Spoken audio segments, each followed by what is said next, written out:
të rit në veçanti, po dhe gjithë. Kryetari i Partisë Demokratike Sali Berisha reagoi për dorëheqjen e sekretarit të përgjithshëm të Këshillit të Ministrave Angela Gaçi, duke cilësuar atë si një person të përfshirë në botën e krimit. Ju duhet ta dini se Dona Gaçi Dhurat Madhi është një nga koskat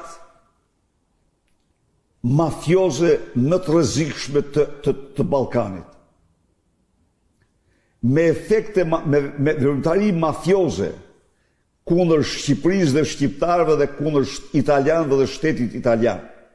Sipas Berishës, qëndrimet e kryeministrit Edi Rama sa i përket çështjes Balluku nuk vijnë për të mbrojtur numrin 2 të qeverisë, por veten e tij. Ai po mbron veten e tij sepse në çdo firmë të lubis është firma e Edi Ramës.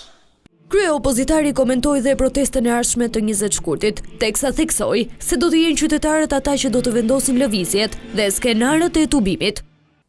Ideja juaj që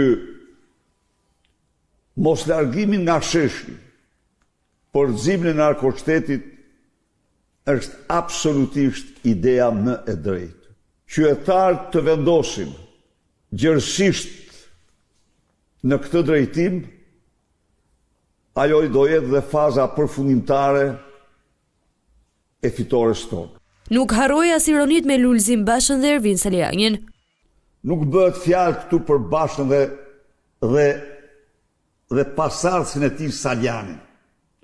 Për këta nuk mund të bëhet fjalë, se këta janë fatkeqi. Njerëz të keq përdorur në shkallë ekstreme nga Edi Rama. Bashkë bisedimin e tij online me qytetarët, Berisha e mbylli me një ftesë për t'u bashkuar protestës javën e ardhshme.